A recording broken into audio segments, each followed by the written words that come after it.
जितना लोग बैठल बाड़े तनी 2 मिनट खातिर रहुआ सब खड़ा हो जाए सब कोई खड़ा हो जाए कि भारत के नायक रघुनायक को शल्यानंदन राम। लेकिन ऐसे ना सबके झूम के आवे के बकई से कि किसी के बाप के नहीं अयोध्या राम लला का धाम है।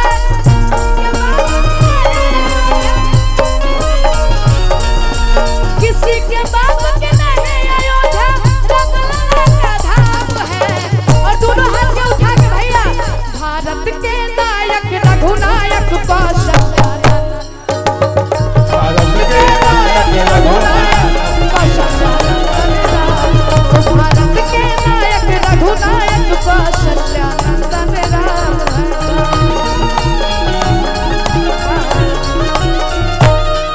अरे किसी के बाप के नहीं अयोध्या लला का धाम है।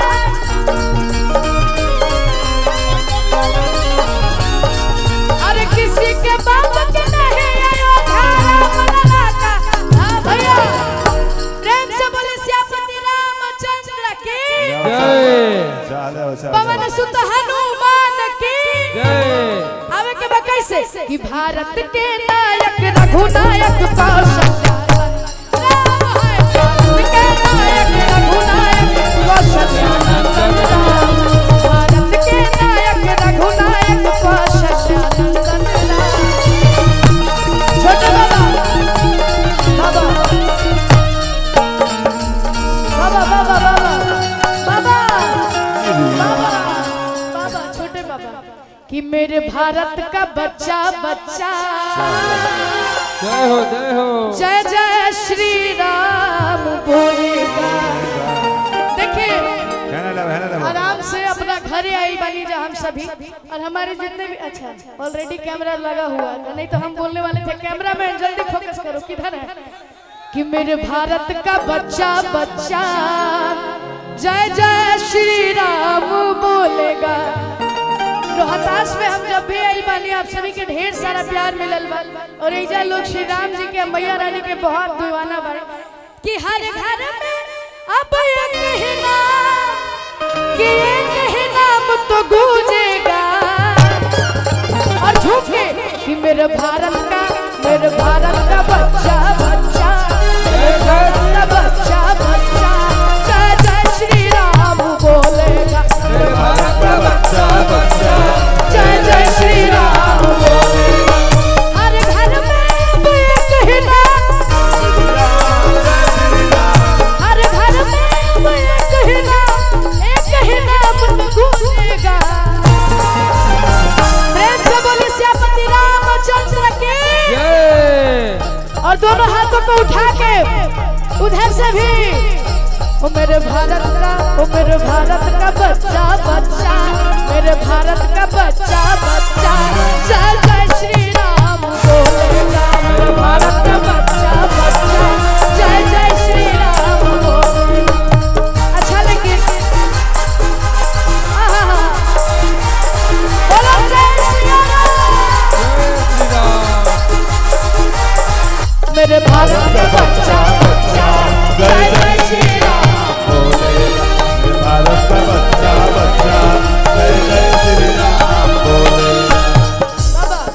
माई के दरबार में हम सब आइल बनी जा और चैत के नवरात्रि और चैत के छठ चलता।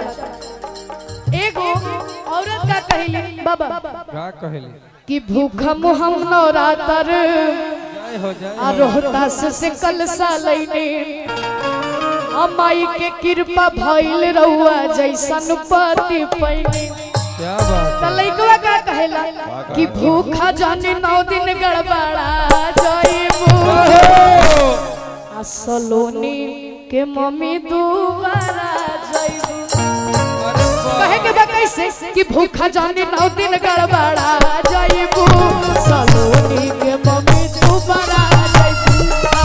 भूखा जाने 9 दिन गड़बड़ा जाइबू सलोनी के मम्मी दुबारा हम नवरात्र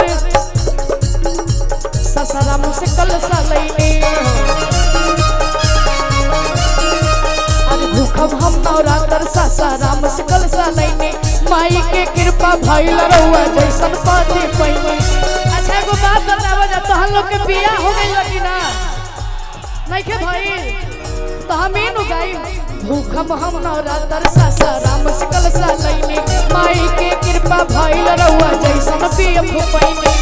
भूखा जानी 9 दिन पड़ा जाइबू भैया कि भूखा जानी 9 दिन गड़बड़ा जाइबू। तनी दोनों हाथ लगे उठा के झूम के सलोनी के मम्मी दोबारा जाइबू। भूखा जानी 9 दिन गड़बड़ा जाइबू सलोनी के मम्मी दोबारा जाइबू। भूखा हम नवरात्र सासाराम सकल सा लैनी माई के कृपा भइल रहुआ जैसन पति पैनी। भूखा जानी 9 दिन गड़बड़ा जाइबू सलोनी के मम्मी दोबारा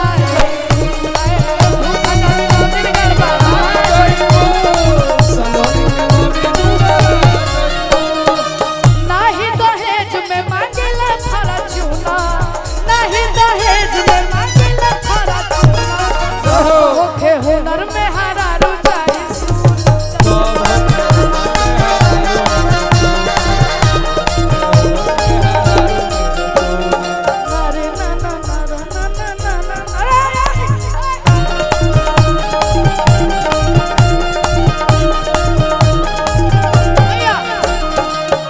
और ज्यादा समय नहीं खे तो और 1 से 2 भजन आप सभी के बीच।